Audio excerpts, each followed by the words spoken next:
Assalamu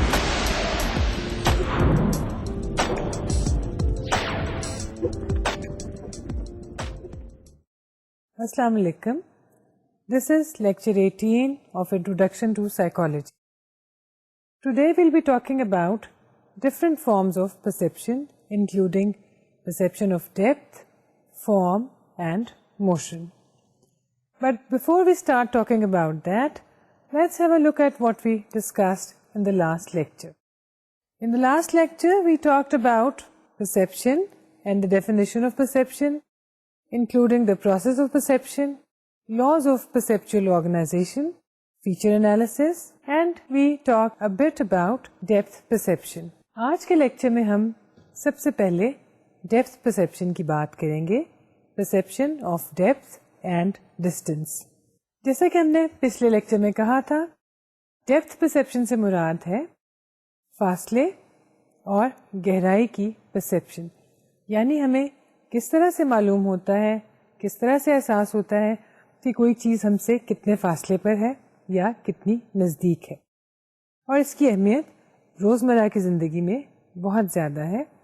اگر کسی شخص کو یہ احساس نہ ہو کہ جس سیڑھی سے قدم رکھ کے وہ نیچے اتر رہا ہے وہ کتنی اونچی ہے، تو شاید وہ لڑکھڑا کر گر جائے. یا کوئی چیز جس کے وزن کا آپ کو قطعاً اندازہ ہی نہیں ہے، بہت بھاری ہے، اور جب آپ اس کو اٹھاتے ہیں تو آپ کی کمر میں چوٹ لگ سکتی ہے یا بل آ سکتا ہے. یہ تو چھوٹی اپلیکیشنز ہیں. اگر ہم اس کو دیکھیں آرٹ میں، تو آرٹ فارمز میں ڈیپتھ پرسیپشن کو مختلف طرح سے استعمال کیا جاتا ہے. لینڈسکیپس میں خاص طور پہ گہرائی کا احساس اور فاصلے کا احساس مختلف طرح کے پرسیپچول پرنسپلس کو استعمال کرتے ہوئے پیدا کیا جاتا ہے. اس طرح کی اور بھی بہت سی سچویشنز ہیں جہاں پہ ہمیں ڈیپتھ پرسیپشن کی اپلیکیشن دکھائی دیتی ہے. Depth perception is the perceptual tendency or ability to see objects in 3 dimensions. Although the image that falls on the retina of the eye is 2-dimensional, thus enabling us to perceive distance. Depth perception is the skill to perceive depth and distance. For example, we are able to judge the distance of the incoming car, height of the rooftop, size of an object, weight of a sandbag, etc. in a glance, just by having a look at it. یعنی ہمیں جس وقت ہم کسی چیز کو دیکھتے ہیں تو سینسری انفارمیشن لائٹ کی فارم میں ہماری آنکھوں پر ریفلیکٹ ہوتی ہے اور ہمارے ریٹنا پر اپنا امپیکٹ بناتی ہے. کسی آبجیکٹ یا کسی چیز پر سے جو لائٹ ریفلیکٹ ہوئی اور ہماری آنکھ میں داخل ہوئی، وہ ایک 2-dimensional امیج پیدا کرتی ہے جو کہ ایک فلیٹ سا امیج ہے. لیکن جب ہم چیزوں کو دیکھتے ہیں تو جو احساس ہمیں ہوتا ہے وہ 3-dimensional ہوتا ہے، یعنی ہم ان کو ہر پہلو سے دیکھ رہے ہوتے ہیں. ایسا کیوں کر ہوتا ہے؟ ڈیپتھ پرسیپشن اس کے بارے میں ہمیں بتاتی ہے. This sort of perception is largely due to the fact that we have 2 eyes which are slightly distant from each other. So the brain integrates the 2 slightly different images and combines them into one consolidated view. However, the differences in images or binocular disparity is not ignored by the brain. جیسے کہ ہم نے ابھی کہا تھا، جب light کسی object پر سے ریفلیکٹ ہو کر ہمارے ریٹنا پر امیج بناتی ہے تو وہ 3-dimensional نہیں ہوتا. لیکن جو تصویر فائنلی ہمارے ذہن میں بنتی ہے یا جو چیز ہم پرسیو کرتے ہیں یا دیکھتے ہیں یا جو ریئلٹی ہمارے سامنے موجود ہوتی ہے وہ 3-dimensional ہے. ایسا کیوں کر ہوتا ہے؟ اس کی بنیادی وجہ یہ ہے کہ ہم 2 آنکھوں کی مدد سے دیکھتے ہیں اور دونوں آنکھیں اپنا ایک الگ الگ امیج بناتی ہیں، اور جو لائٹ باہر سے ریفلیکٹ ہو کر ہماری آنکھوں پر پڑ رہی ہے وہ دونوں ریٹناز پر 2 طرح کے امیجز بناتی ہے. آپ اپنی 2 آنکھوں میں سے ایک آنکھ کو بند کر لیں اور اس کے بعد اپنے ارد گرد کی چیزوں کو دیکھنے کی کوشش کریں. آپ کو ایک خاص طرح کے امیج دکھائی دیں گے یا ایک خاص طرح کی سراؤنڈنگز دکھائی دیں گی. اب آپ اس آنکھ کو کھول لیجیے اور دوسری آنکھ کو بند کریں. آپ کو ایک بالکل مختلف صورتحال دکھائی دے گی. جو چیزیں آپ اپنی پہلی آنکھ سے دیکھ رہے تھے وہ شاید آپ دوسری آنکھ سے تمام کی تمام نہیں دیکھ رہے. اس میں سے پہلے امیج کا کچھ حصہ آپ کو اب بھی دکھائی دے رہا ہوگا, لیکن باقی جو کچھ آپ دیکھ رہے ہیں وہ مختلف ہوگا. دائیں آنکھ سے دائیں جانب کی چیزیں آپ کو زیادہ دکھائی دے رہی ہیں, بائیں جانب سے بائیں جانب کی. اس کے علاوہ جو چیزیں ہمارے سامنے ہیں یا درمیان میں ہیں, مثلا ہماری ناک, وہ دونوں آنکھوں سے ہمیں دکھائی دیتی ہے. پھر ایسا کیوں کر ہوتا ہے کہ جب دو آنکھوں میں دو مختلف امیجز ہیں تو ہم ان کو ایک جیسا اور ایک مکمل فارم میں کیسے دیکھتے ہیں؟ یہ ڈفرنس جو دونوں آنکھوں کے ریفلیکشن یعنی اس کے اوپر بننے والے عکس میں ہے, یہ بینوکولر ڈسپیرٹی ہے. اس سب کو ہمارے برین میں پروسیس کیا جاتا ہے اور پھر برین ان دونوں امیجز کو ملا کر ایک کمپوزٹ یا کنسولیڈیٹڈ امیج بناتا ہے جو کہ ہماری فائنل پرسیپشن ہوتی ہے. Gibson and walk discovered this phenomena in 1960 by using the miniature cliff with a drop-off covered by sturdy grass. They placed the young infants of 6 to 14 months at the edge of visual cliff. Their mothers motivated them to crawl on the glass, but most of them refused to do so, indicating that they could perceive depth. This may be due to the fact that they learned to perceive depth in the crawling age. یعنی کچھ بچوں کو اس visual کلف کے اوپر کرال کرنے کے لیے چھوڑ دیا گیا, اور حالانکہ ان کی مائیں موجود تھیں اور انہوں نے ان کو انکریج کیا کہ وہ آگے بڑھتے, لیکن پھر بھی بچے ڈر جاتے اور گھبرا جاتے اور مزید آگے نہ جاتے, کیونکہ نتیجہ یہ اخذ کیا گیا کہ ان کو گہرائی کا احساس تھا, اور گہرائی کے احساس کا مطلب ہے کہ ان کو گرنے کا خوف تھا, اور ان کے خیال میں اس سے آگے ان کو بڑھنا نہیں چاہیے تھا. Physiological depth cues are formed by our visual system with the help of muscular movements or adjustments. It is yet difficult to tell how these cues contribute to the depth perception. The adjustments which the eye and the eye muscles make are assumed to be weak in nature. The physiological depth cues include accommodation and convergence. The psychological depth cues are based on the interpretation and analysis of the retinal image that is caused by the working of the visual cortex in the brain.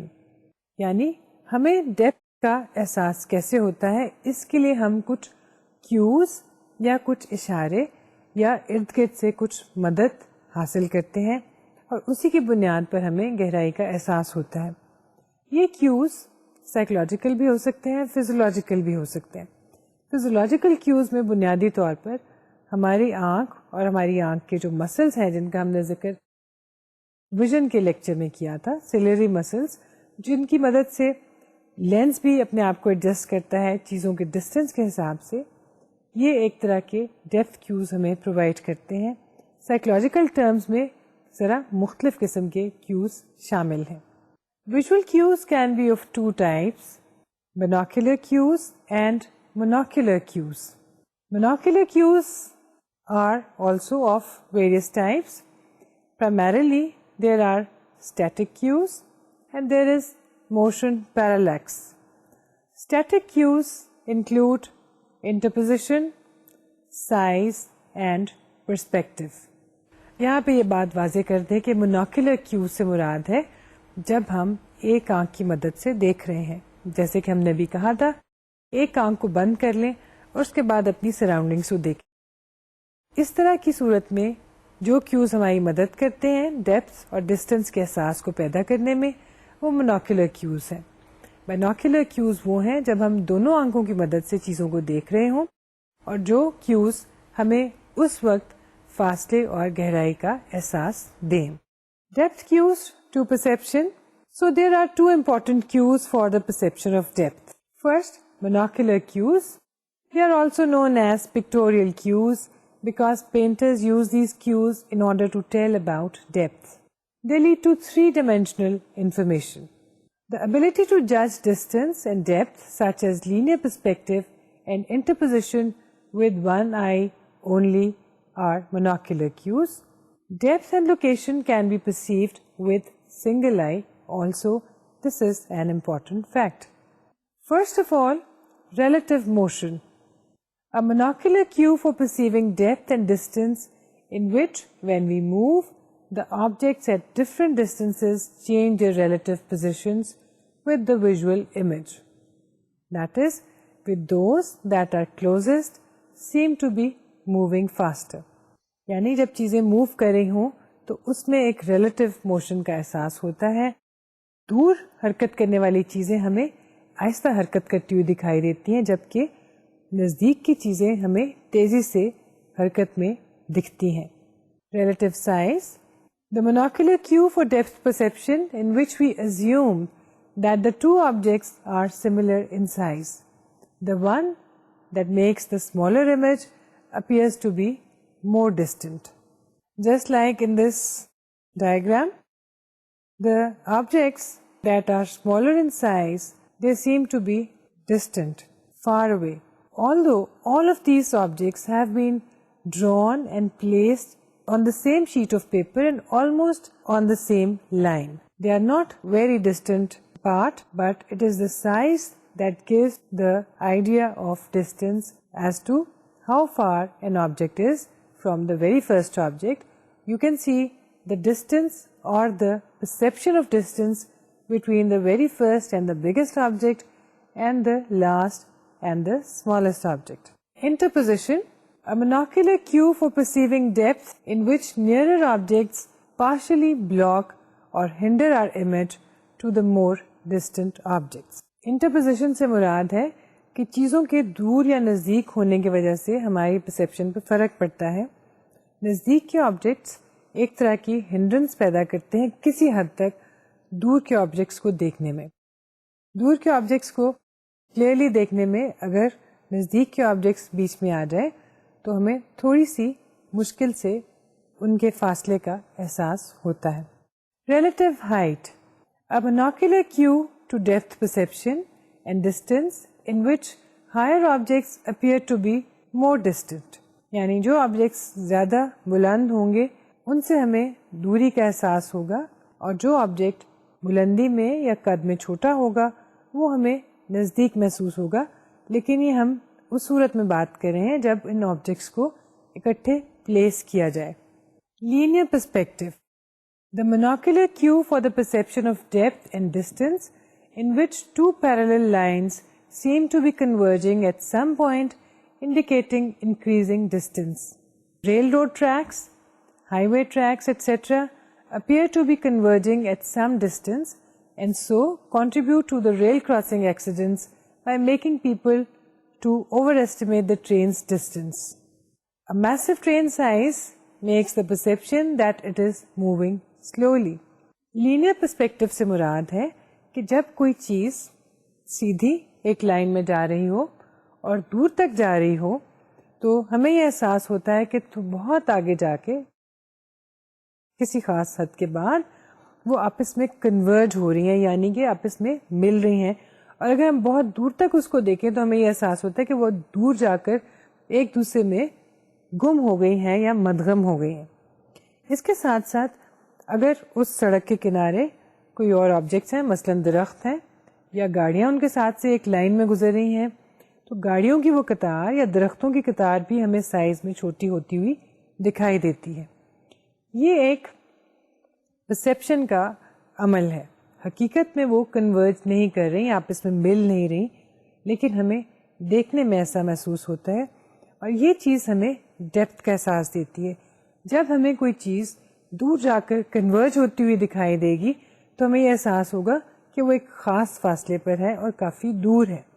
ہمارے بالکل سامنے کی چیزیں جو ہیں وہ ہمیں converge ہوتی ہوئی دکھائی نہیں دیتی, جس سے مراد یہ ہے کہ ہمیں یہ معلوم ہو جاتا ہے کہ یہ زیادہ فاصلے پر نہیں ہے.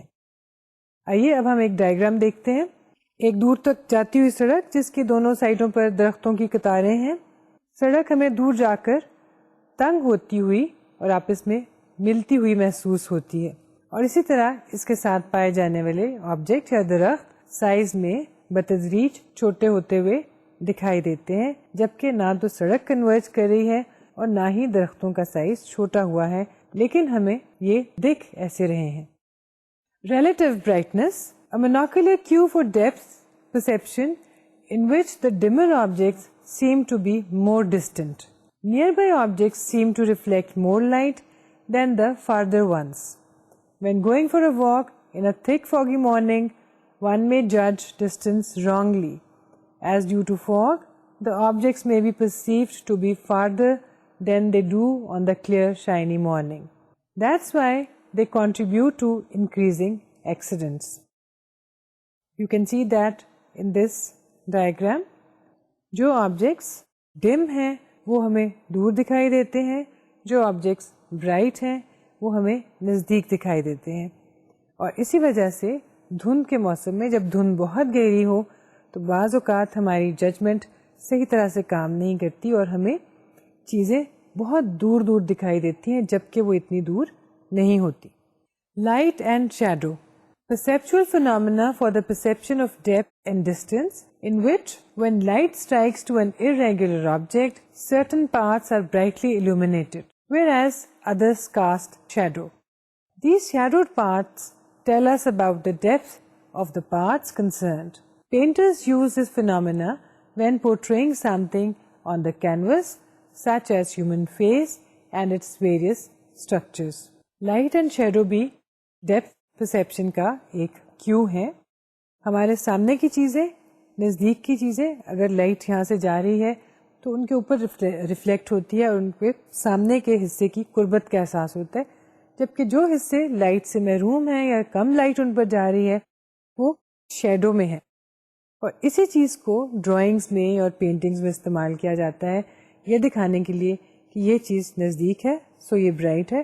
جو چیز جیسے جیسے دور ہوتی جائے گی کسی منظر میں, جیسے کہ درخت ہیں یا پہاڑ ہیں, تو دور کے جو ہیں وہ ڈم ہوتے جائیں گے, گہرے ہوتے جائیں گے, نزدیک والے برائٹ دکھائی دیں گے, انلیس ہم روشنی کو کسی خاص اینگل سے دکھانا چاہ رہے ہوں. Texture gradient. James Gibson, an American psychologist, was the first ever individual to emphasize the importance of texture gradient for perceiving depth. Mainly applied to textures of surfaces and arises when we observe the surface when slant rather than when seen as straight or from above. یعنی اگر ہم کسی texture surface کو slant کی صورت میں دیکھیں, ٹیڑھے پن کی صورت میں دیکھیں تو وہ زیادہ ابھر کے سامنے آتا ہے بنسبت اس کے کہ ہم اس کو فلیٹ دیکھیں یا اوپر سے دیکھیں سیدھا. Pictorial cues for depth perception. Monocular cues are used for the perception of depth and distance. We can get an extensive 3D impression in 2D pictures on a flat surface. Pictorial cues سے بنیادی طور پہ مراد یہ ہے ایسے cues جو تصویر کشی کے دوران استعمال کیے جاتے ہیں, اور اب اس کو ہم مختلف طرح کے میڈیا میں بھی استعمال کر رہے ہیں, کمپیوٹرائزڈ اینیمیشنز میں استعمال کر رہے ہیں. یعنی ایسے کیوز جن کی مدد سے گہرائی اور فاصلے کو نمایاں کر کے دکھایا جا سکے جب وہ کم ہو اور جب وہ زیادہ ہو. There are different cues involved in this type of perception. Atmospheric perspective. Particles and vapors in the atmosphere cause the scattering of light that makes very distant surface appear hazy. اگر آپ ایٹماسفیئر میں دیکھیں اور آپ کھلے جگہ پر جائیں, خاص طور پہ صبح کے وقت پر یا شام سورج غروب ہونے کے وقت, تو آپ کو احساس ہوگا کہ بہت دور کی چیزیں آپ کو ہیزی اور تھوڑی سی بلرڈ سے دکھائی دیتی ہیں. ایسا اس وجہ سے ہوتا ہے کہ ہوا میں جو ویپرز ہیں اور جو ڈسٹ پارٹیکلز ہیں جو فاصلہ بڑھتا جاتا ہے ان کی تعداد آپ کے ویژن کے راستے میں زیادہ ہوتی جاتی ہے, جس کی وجہ سے دور کی چیزیں آپ کو کم کلیئر دکھائی دیتی ہیں یا بعض اوقات دھندلی دکھائی دیتی ہیں. اسی چیز کو تصویریں بنانے میں اور پینٹنگز میں استعمال کیا جاتا ہے کہ جس چیز کو دور دکھانا ہو اس کو ہیزی اور دھندلا دکھایا جائے, نزدیک کی چیز کو روشن اور clear. The other technique used is occlusion, that is near objects overlap far surfaces.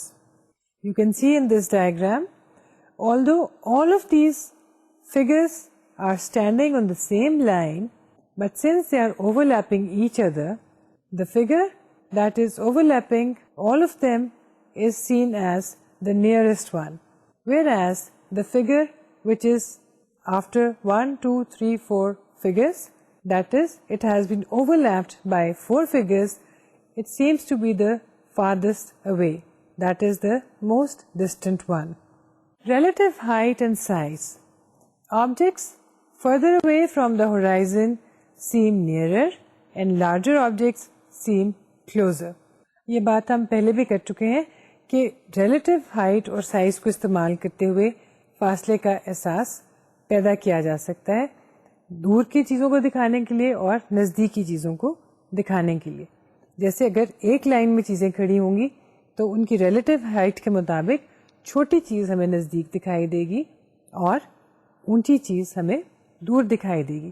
لیکن اگر ہم ان کو اسپریڈ کریں گے تو جو سب سے چھوٹی چیز ہوگی وہ سب سے دور دکھائی دے گی اور جو سب سے بڑی چیز ہوگی وہ سب سے نزدیک اور قریب دکھائی دے گی. Linear perspective provides a strong cue to distance that can affect perception, as we talked about it a bit earlier. Shading, it provides a cue for shape rather than distance. We can see how difference in size shows distance. The smallest figure seems to be at the longest distance, whereas the largest or the biggest figure seems to be the closest. Although we know and we can see that they are placed almost very close to each other, almost on the same line, on the same sheet that is used. Motion parallax. This is another monocular cue. The change in the position of the retinal image with the side-to-side movement of the head leads to this parallax, providing a cue to the distance. It occurs when objects are at different distances and we are also moving at different rates when in motion.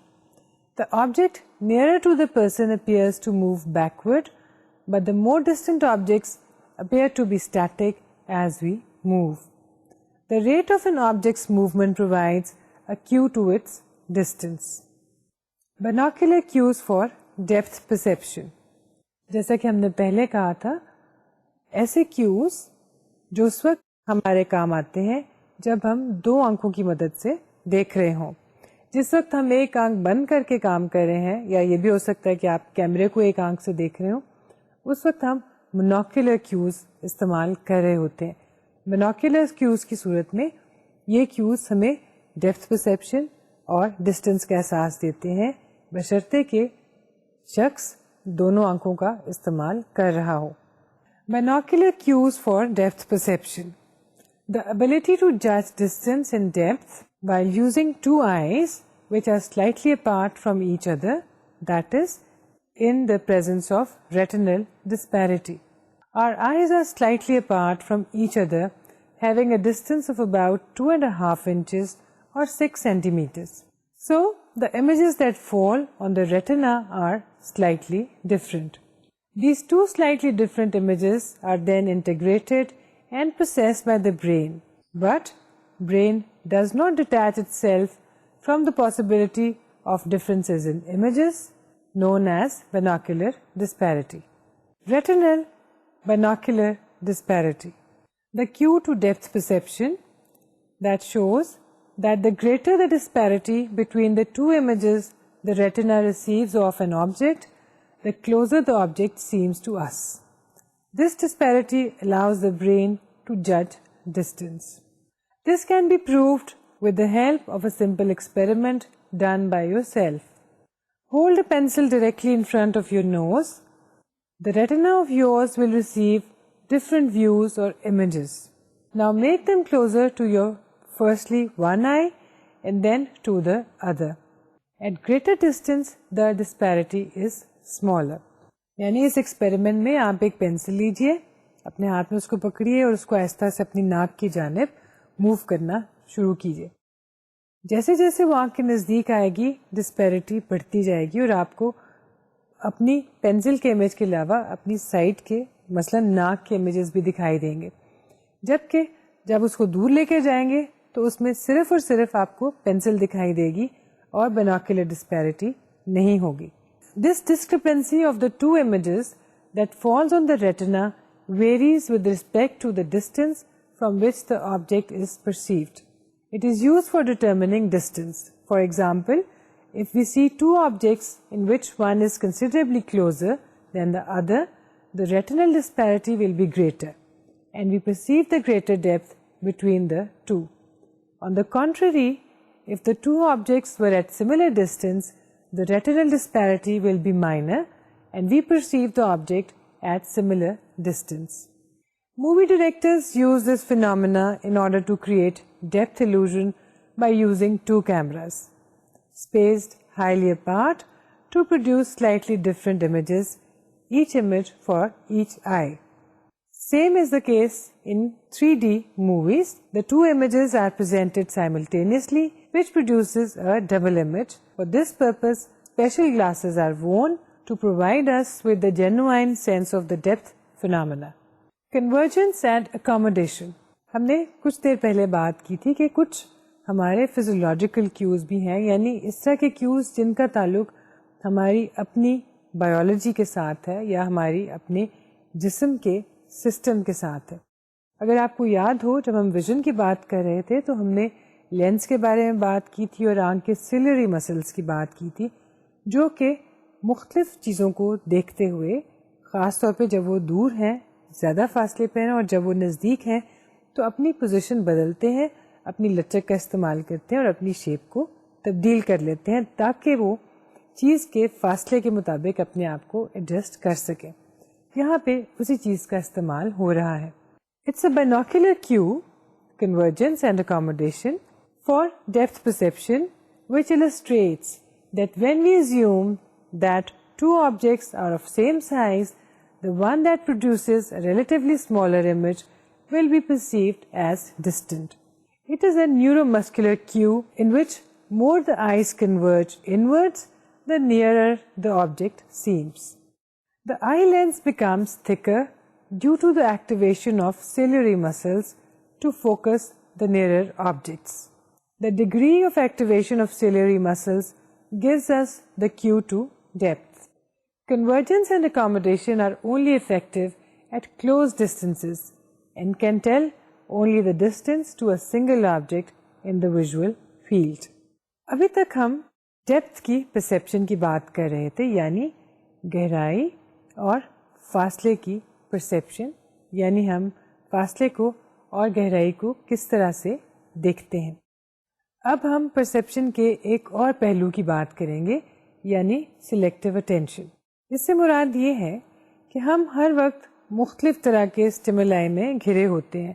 ہمارے ارد گرد، ہمارے ماحول میں، ہمارے کام کی جگہ پر، جہاں کہیں بھی ہم موجود ہوں، ایک سے زیادہ اسٹیمولس، اور بلکہ یوں کہنا چاہیے کہ بے شمار اسٹیمولائی موجود ہوتے ہیں جن کی موجودگی کا ہمیں شاید احساس بھی نہیں ہوتا. ایسا کیوں کر ہوتا ہے؟ ان اسٹیمولائی میں سے ہم کسی ایک خاص پر توجہ دیتے ہیں. مثلا ہمیں بہت سی آوازیں سنائی دے رہی ہوتی ہیں، مشینری کا شور ہے، ایئر کنڈیشنر کا شور ہو سکتا ہے، اسکول کے بچوں کی آوازیں آ رہی ہیں، سڑک پر ٹریفک کا شور ہے، بیچ میں ایک ٹیلی فون آ رہا ہے، اور کہیں پر ایک گانا بج رہا ہے، اور تھوڑی دیر کے بعد آپ وہ گانا گنگنانا شروع کر دیتے ہیں جبکہ آپ اس وقت اس گانے پر فوکس نہیں کر رہے تھے. اس طرح کی صورتحال میں ہم سلیکٹیو اٹینشن کی بات کرتے ہیں. Selective attention perceptual process in which the person chooses the stimulus which he is interested in, paying attention to only stimulus of interest. Humans give attention to the objects that are exceptionally bright, loud, novel, or high in contrast. We are also motivated to give attention to the objects that are meaningful as well as relevant. For example, if we are thirsty, we will give more attention to water and the like. یعنی بہت سی چیزوں میں جو ہمارے ارد گرد موجود ہیں، ان میں سے جو چیزیں زیادہ برائٹ ہوں گی یا زیادہ بلند آواز میں ہوں گی، لاؤڈ ہوں گی، یا بہت بھڑکیلے رنگ میں ہوں گی، بہت رنگین ہوں گی، بہت بڑی ہوں گی، اس طرح کی چیزیں ہمیں زیادہ اٹریکٹ کرتی ہیں اور ہم ان کی طرف زیادہ توجہ دیتے ہیں. مثلا اگر آپ کو بھوک لگی ہے تو آپ کو کھانے پینے کی چیزیں زیادہ دکھائی دیں گی، یا اگر آپ کو پیاس لگی ہے تو آپ ایسی چیزوں کی طرف زیادہ دھیان دیں گے جن میں پانی یا اس طرح کی اور چیزیں ہوں گی. اس چیز کو ایڈورٹائزنگ میں بہت اچھی طرح سے استعمال کرتے ہیں. مثلاً ایڈورٹیزمنٹس میں برائٹ رنگوں کا استعمال کیا جاتا ہے, بہت نمایاں دکھائی دینے والی چیزیں دکھائی جاتی ہیں, کلر کانٹراسٹ کا استعمال کیا جاتا ہے. اگر آوازیں استعمال کی جا رہی ہیں تو دھیمی یا ایک طرح کی آوازوں میں ایک دم سے ایک مختلف طرح کی آواز پیش کی جاتی ہے. اور پھر جیسے کھانے پینے کی چیزوں کے اشتہار ہیں یا ان کے بارے میں پروگرامس ہیں تو عام طور پر اس وقت دکھائے جاتے ہیں جبکہ لوگوں کے کھانے کا وقت ہو تاکہ لوگ زیادہ ان کی طرف توجہ دیں.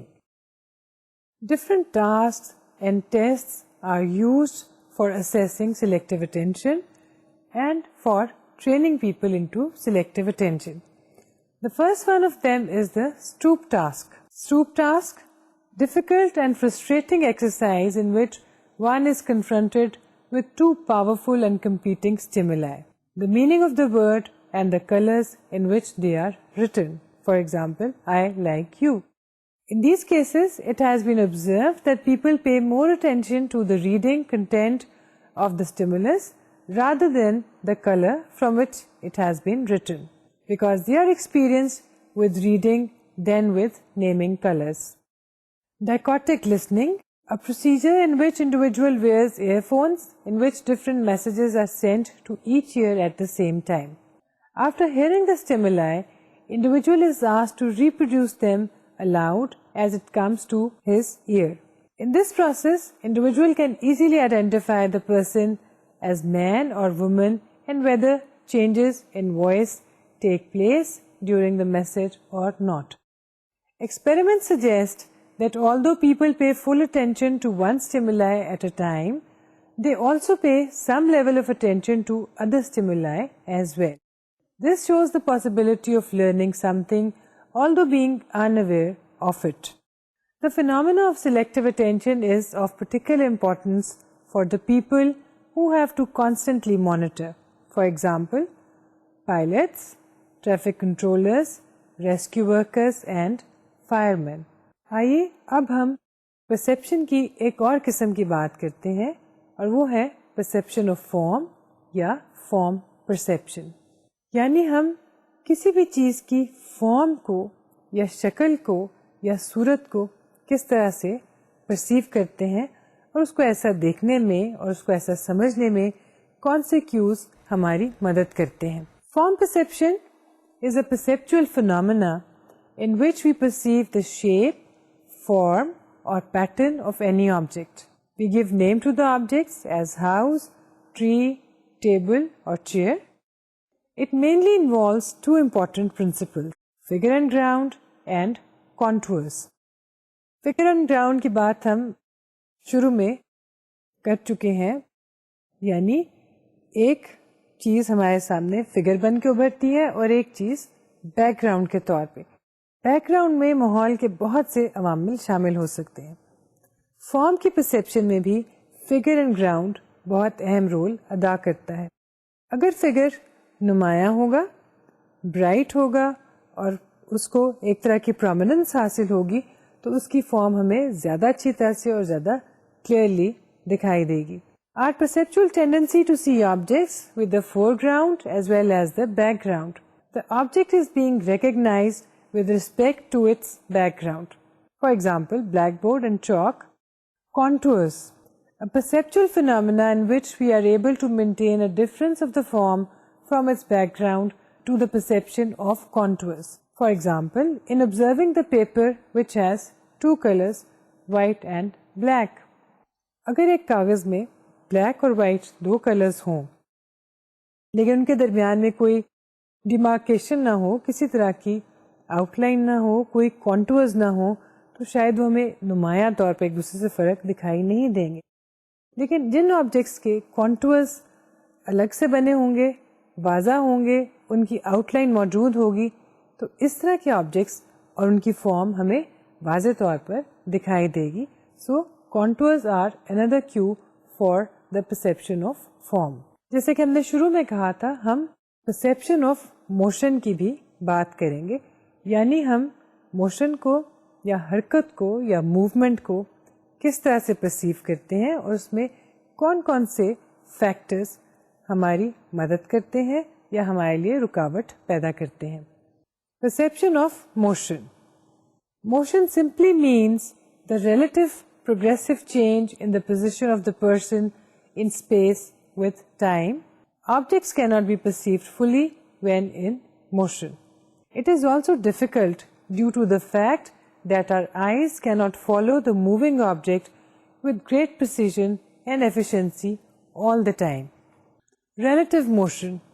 While looking at moving automobiles, the ones that are nearer seem to be moving more rapidly than those at some moderate distance, and those that are more distant seem to be moving along. Relative motion can also be interpreted through experience, when one can fairly tell the speed of the train or bus by noticing outside the window that how rapidly nearby objects are passing. Radical motion.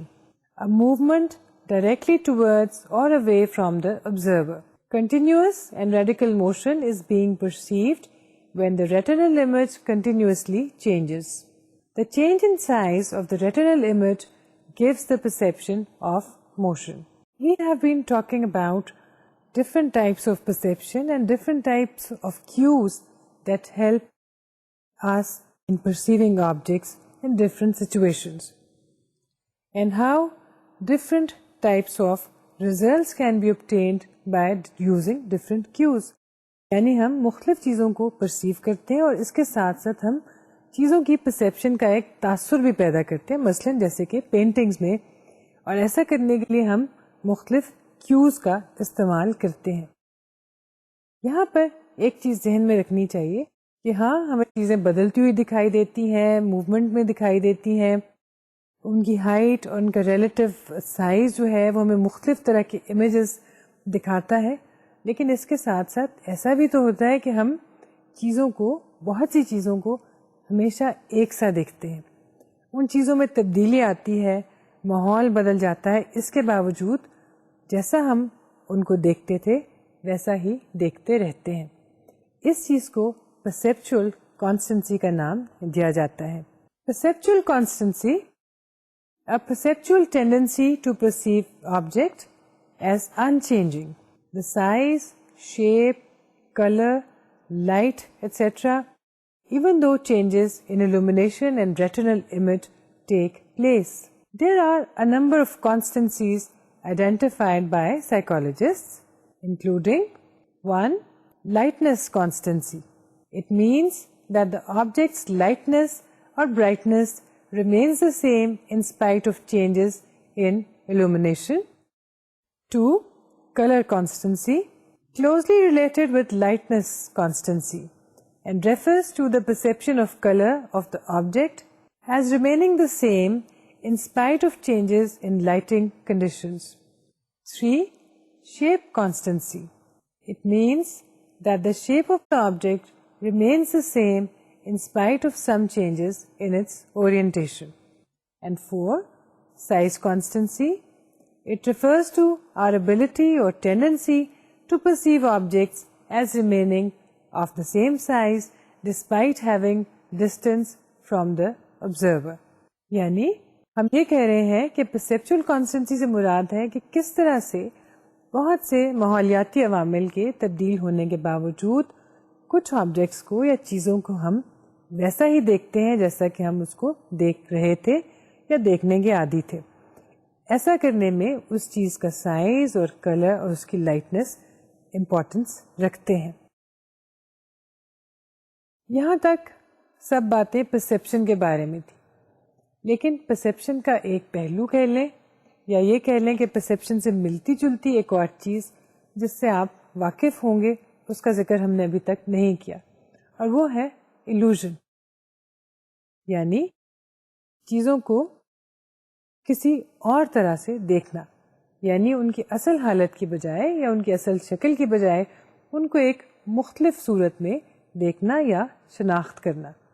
دوسرے لفظوں میں ہم کہہ سکتے ہیں کہ چیزوں کو غلط طریقے سے پرسیو کرنا، یا ایک دھوکے کی صورت میں یا غلط فہمی کی صورت میں کسی چیز کو وہ نہ سمجھنا جو کہ وہ تھی، اور اس کو کچھ ایسا سمجھ لینا جو کہ وہ نہیں تھی.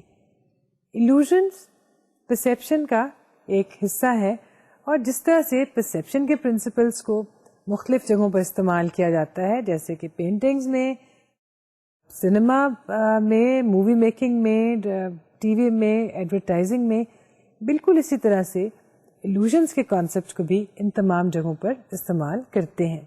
Visual illusions also known as optical illusions. The physical stimulus that constantly and persistently produces error in perception leads to illusion.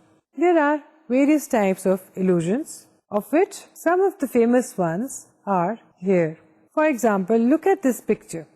In this, the second row of arches does in fact meet up at their point, though for most people they appear not to. اسی طرح سے ایک اور illusion ہے جو کہ بہت مشہور illusion ہے اور جس کو ایک ٹیسٹ کے طور پہ استعمال کیا جاتا ہے, that is Muller-Lyer illusion. The visual illusion in which the two lines of the same length appear different because of the change in position of arrow at each end of the two lines. The arrows pointing out appear shorter than the arrows pointing inwards. یہ ایک بہت مشہور illusion ہے جو خود develop کیا گیا تھا. دو لائنز جو کہ ایکچولی ایک ہی سائز کی ہیں, ان کے سرے مختلف ہیں. ایک جگہ پہ ایروز بنائے گئے ہیں انورٹڈ لائنز کے ساتھ, ایک جگہ پر اس کے سرے کے اوپر ان کو باہر کی طرف نکال دیا گیا ہے. لائن در حقیقت ایک سائز کی ہے. جب لوگوں کو دکھا کے یہ پوچھا جاتا ہے کہ ان میں سے کون سی لائن لمبی ہے, تو زیادہ لوگ نیچے والی لائن کو لمبا کہتے ہیں جس میں اس کے سرے باہر کی طرف کو نکلے ہوئے ہیں. ایلوژنس اور بھی بہت طرح کے ایلوژنس موجود ہیں جو کہ آپ اپنی کورس کی کتاب میں دیکھ سکتے ہیں, جن کا استعمال مختلف جگہوں پر کیا جاتا ہے اور اس سے مختلف طرح کے ایفیکٹس پیدا کیے جاتے ہیں. مثلاً آپ آرٹ, جو کہ آرٹ کی ایک قسم ہے جس میں آپٹیکل آرٹ اور اس کے اندر ایلوژن استعمال کیے جاتے ہیں. مختلف طرح کے پرنٹس بنانے میں ایلوژنس کو استعمال کیا جاتا ہے. آپ نے اکثر کپڑوں میں اس طرح کے پرنٹس دیکھے ہوں گے جس میں مختلف طرح کی ویوز بنی ہوتی ہیں یا سوئرلز بنے ہوتے ہیں. مقصد اس کا یہی ہوتا ہے کہ ایک طرح کا ایلوژن پیدا کیا جائے. یوں تو محض کچھ لائنیں ڈرا کی گئی ہوتی ہیں, لیکن ان کا مقصد کچھ اور ہے. کچھ لائنیں اس طرح سے بنائی جاتی ہیں کہ وہ سمندر کی لہروں کا تاثر پیدا کریں, کچھ آگ کے شعلوں کی طرح دکھائی دیتی ہیں, کچھ میں آپ کو ڈیزرٹ میں ریت کی مختلف تہیں دکھائی دے رہی ہوتی ہیں, اور کچھ میں محض سیدھی لائنیں جو کہ انسان کو پتلا دکھانے کا ایلوژن پیدا کرتی ہیں.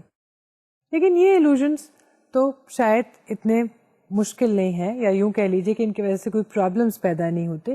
بعض اوقات ایلوژنس کی وجہ سے پرابلمس پیدا ہو سکتے ہیں.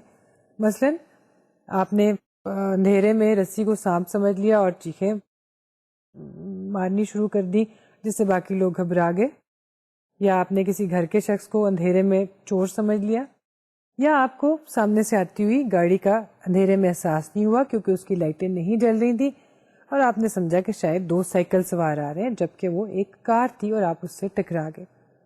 آخر ایلوژنس پیدا کیوں کر ہوتے ہیں؟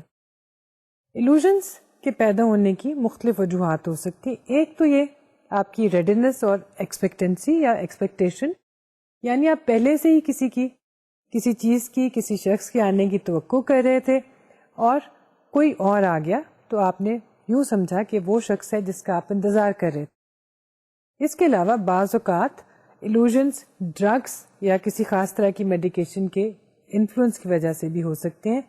بہت سی دوائیاں ایسی ہوتی ہیں جن کے کھانے کے بعد انسان کا ویژن بھی صحیح طرح سے کام نہیں کر رہا ہوتا اور ذہنی حالت بھی سٹیبل نہیں ہوتی, اس لیے ایلوژنس ہو سکتے ہیں.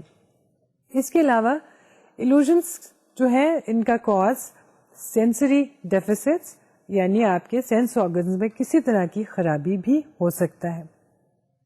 اس کے ساتھ ساتھ ایٹماسفیرک ویریبلس یعنی کہ ماحول یا موسم یا کلائمیٹ بھی ایلوژنس کا باعث بن سکتا ہے.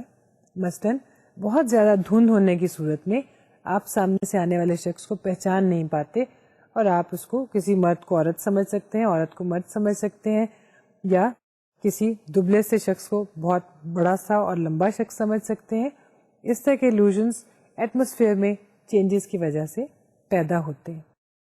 اس کے علاوہ کچھ illusions آرٹسٹک مینیپولیشن کی وجہ سے بھی پیدا ہوتے ہیں. یعنی آرٹسٹ نے اس طرح کا ڈیزائن بنایا ہوتا ہے کہ دیکھنے والے کے ذہن میں illusion خود بخود پیدا ہو جاتا ہے جس میں اس کا اپنا دخل نہیں ہے, لیکن پیش کردہ اسٹیمولس ہی کچھ ایسا تھا. آج کے لیکچر میں ہم نے پرسیپشن کے بارے میں بہت سی باتیں کی. ہم نے مختلف طرح کی پرسیپشن کا ذکر کیا اور ہم نے یہ دیکھا کہ وہ کون سے کیوز ہیں, کون سے فیکٹرز ہیں اور کون سے ویریبلس ہیں جو پرسیپشن میں اپنا کردار ادا کرتے ہیں, اچھی پرسیپشن کا باعث بنتے ہیں اور پرسیپشن میں پرابلمس بھی پیدا کر سکتے ہیں. اگلے لیکچر میں ہم اسی طرح کی کسی اور نئی اور دلچسپ چیز کا ذکر کریں گے. تب تک کے لیے اپنا خیال رکھیے. اللہ حافظ.